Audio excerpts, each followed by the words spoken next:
Hello students, we are going to continue relations chapter. हमने अपने पिछले लेक्चर्स में पढ़ा कि रिलेशंस क्या होता है। आज हम टाइप्स ऑफ रिलेशंस पढ़ेंगे। फर्स्ट टाइप इज वॉइड और we can say empty relation. क्या होता है ये रिलेशन, ध्यान से देखिए। A relation R in a set A is called empty और void relation if no element of A is related to any element of A। मतलब क्या हुआ इसका, ध्यान से समझिए। मान लीजिए कोई सेट A है हमारे पास, लेट्स सपोज 3 एलिमेंट है A, B और C। हमने जब रिलेशन कंसेप्ट समझा था तो हमने दो अलग अलग इस तरह से सेट्स लिखे थे, एक तरफ A लिखा था, एक तरफ B लिखा था, और A के एलिमेंट्स और बी के एलिमेंट्स दोनों का आपस में रिलेशन था, राइट। अब क्या है, अकॉर्डिंग टू दिस डेफिनेशन हमने दोनों तरफ ए सेट ही लिया है, यानी कि दोनों तरफ एलिमेंट्स सेम है, इधर भी ए बी सी है, इधर भी ए बी सी है। अगर इधर के जो भी रिलेशन हमें बीच में दिया हो आर किसी भी तरह का, जैसे हमने पढ़ा था is father of, is mother of, is square of, is cube of, अगर तो ये तीनों एलिमेंट्स इन तीनों के साथ ही रिलेटेड नहीं है, यानी कि ए सेट का कोई भी एलिमेंट किसी भी एलिमेंट के साथ रिलेटेड नहीं है, इसका आंसर इधर आता ही नहीं है, दैट मीन्स रिलेशन सेट खाली होगा, कोई रिलेशन नहीं बनता। तो आर की वैल्यू यानी कि आर सेट को हम कौन सा सेट लिखेंगे, फाई। फाई मतलब एम्प्टी सेट होता है, नल सेट होता है, हमने पढ़ा है। तो इस तरह के रिलेशन को क्या बोलते हैं, एम्प्टी रिलेशन बोलते हैं, राइट। चलिए नेक्स्ट देखते हैं universal relation. A relation R in a set A is called universal relation if each element of A is related to every element of A। मतलब क्या हुआ कि जैसे A एलिमेंट है ना, A के साथ भी रिलेटेड है, A B के साथ भी रिलेटेड है, A C के साथ भी रिलेटेड है, B A के साथ रिलेटेड है, B B के साथ, B C के साथ, C A के साथ, C B के साथ, C C के साथ, यानी कि हर एलिमेंट सभी के साथ रिलेटेड हो, तो इस तरह के रिलेशन को क्या बोलते हैं, यूनिवर्सल रिलेशन बोलते हैं। और ये इसमें सारी ऑप्शंस ही आ गई, यानी कि ये ए क्रॉस ए ही हो गया, Cartesian product.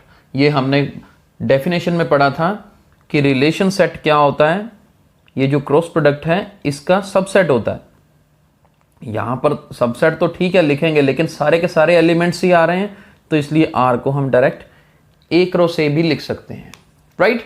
Let's move ahead. Third, ध्यान से देखिए, आइडेंटिटी रिलेशन। ध्यान से पढ़िएगा, the relation I A, identity relation को आई से डिनोट करते हैं। ए मतलब जिस सेट की हम बात कर रहे हैं। आइडेंटिटी रिलेशन, ये देखिए लिखने का तरीका सेट बिल्डर फॉर्म में लिखा हुआ है, X X that is X belongs to A is called identity relation on A, यानी कि दोनों एलिमेंट सेम हों और सेम सेट को बिलोंग कर रहे हों। अब जैसे एग्जांपल कितने अच्छे आपको समझ आएगी। अभी मान लो सेट ए है और ए सेट में एलिमेंट्स हैं 1 2 3 4। अगर ए सेट पे रिलेशन की बात की जाए तो आइडेंटिटी रिलेशन सेट क्या होगा, पहला एलिमेंट 1 है ना, तो 1 1, यानी 1 1 के साथ रिलेटेड हो, 2 2 के साथ रिलेटेड हो, 3 3 के साथ रिलेटेड है, 4 4 के साथ रिलेटेड है। तो इसका मतलब ऐसे रिलेशन क्या होगा, आइडेंटिटी रिलेशन होगा, राइट। चलिए इनवर्स रिलेशन देखते हैं। Let R be a relation from set A to B, यानी कि ए से बी तक कोई रिलेशन हम ले रहे हैं। मैं ऊपर यहाँ पे इरेज कर देता हूँ, अच्छे से समझिएगा इस चीज़ को।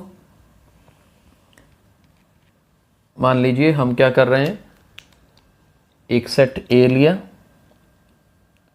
ये सेट ए और इधर सेट बी, इधर भी कुछ एलिमेंट्स हैं, इधर भी कुछ एलिमेंट्स हैं, और ए से बी तक रिलेशन जो है, let R be a relation from set A to B, A से बी तक सेट जो ए टू बी रिलेशन है उसे आर का नाम अगर दें there corresponds relation from set B to A. अगर ए से बी तक कोई रिलेशन है, कोई भी, अभी एग्जांपल करेंगे, कहता इसके कोरिस्पॉन्ड अगर बी से ए भी रिलेशन लिखा जा सकता हो तो बी से ए वाला जो रिलेशन है उसे क्या बोलते हैं? Inverse relation, inverse of relation. और इसे डिनोट करते हैं आर इनवर्स से, आर के पावर -1 लिख के। यानी कि जो आर सेट है, जब ए से बी जाते हैं तो डेफिनेशन हमने पढ़ी थी, वो ए क्रॉस बी का सबसेट होता है आर, इसलिए यहां पे मैंने मेंशन किया है। जो इनवर्स रिलेशन उल्टा होगा ना, बी से ए तक जाएगा, तो आर इनवर्स जो है किसका सबसेट होगा? बी क्रॉस ए का होगा। ये भी समझना जरूरी है। R relation A cross B का सबसेट होगा, जबकि आर इनवर्स क्या होगा? फिर बी क्रॉस ए का सबसेट होगा। अब इसी की एग्जांपल करते हैं। मान लीजिए हमारे पास आर है is the father of. Simple example से समझते हैं, आगे एक्सरसाइज में यूज करेंगे, समझ आएगा। यानी कि ए से बी तक रिलेशन है इज द फादर ऑफ। मान लो ए सेट में मेरे पास रमेश है, क्या है? रमेश है। और इधर है मान लीजिए मेरे पास सोनू, इधर रमेश है, इधर सोनू है। आर है इज द फादर ऑफ, इसका मतलब क्या हुआ? Ramesh is the father of Sonu. या मैं ये लिख सकता हूं रमेश आर सोनू, कुछ भी लिखो। बात समझ आ रही है कि लेफ्ट साइड में फादर है, राइट साइड में बेटा है। अब ये तो हुआ रिलेशन आर। अब इसका इनवर्स रिलेशन क्या होगा? मैं आर पावर -1 करके आर इनवर्स लिखता हूं, तो इसका इनवर्स रिलेशन होगा is the son of, is the son of. उल्टा चलेंगे, बी से ए तक क्या लिखेंगे? Sonu is the son of Ramesh. ये इनवर्स रिलेशन है, यानी कि सोनू, ये आर इनवर्स, और यहां पर रमेश।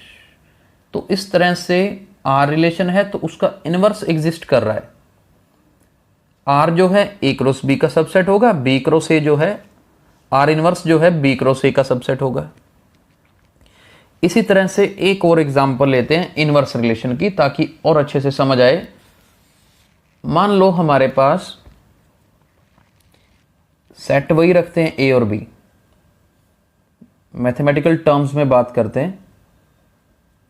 लेट्स सपोज इधर मेरे पास है 1 2 3 4, और इस तरफ मेरे पास है 100 200 300 400।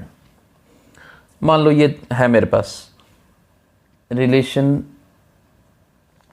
आर है इज लेस देन, क्या ले लिया? R is less then.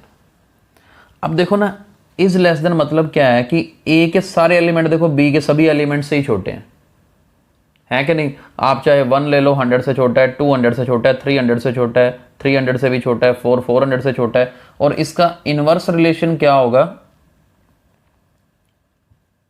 Is greater than. क्यों? बी से ए तक इनवर्स जाता है, अभी पढ़ा हमने। 100 is greater than 1, 200 is greater than 2, 300 is greater than 3, 400 is greater than 4। In fact ये चारों एलिमेंट इन चारों से ही बड़े हैं, लेफ्ट वाले चारों इन चारों से छोटे हैं। अब बात चाहे आप इज लेस देन के हिसाब से लिखो, 1 आर 100 लिखो, या फिर 100 आर इनवर्स 1 लिखो, ये उल्टा रिलेशन हो गया। तो समझ आया इनवर्स रिलेशन क्या होता है? जब आप ए से बी तक जा सकते हैं, उल्टा बी से ए तक आना इनवर्स रिलेशन है, राइट? तो आज हमने 4 तरह के रिलेशन पढ़े, वॉइड और empty relation, universal relation, identity relation और इनवर्स रिलेशन। आई होप आपको ये क्लियर हो गए होंगे। इन्हें अच्छी तरीके से करिए और नेक्स्ट लेक्चर में हम further classification of relations start करेंगे। Thank you.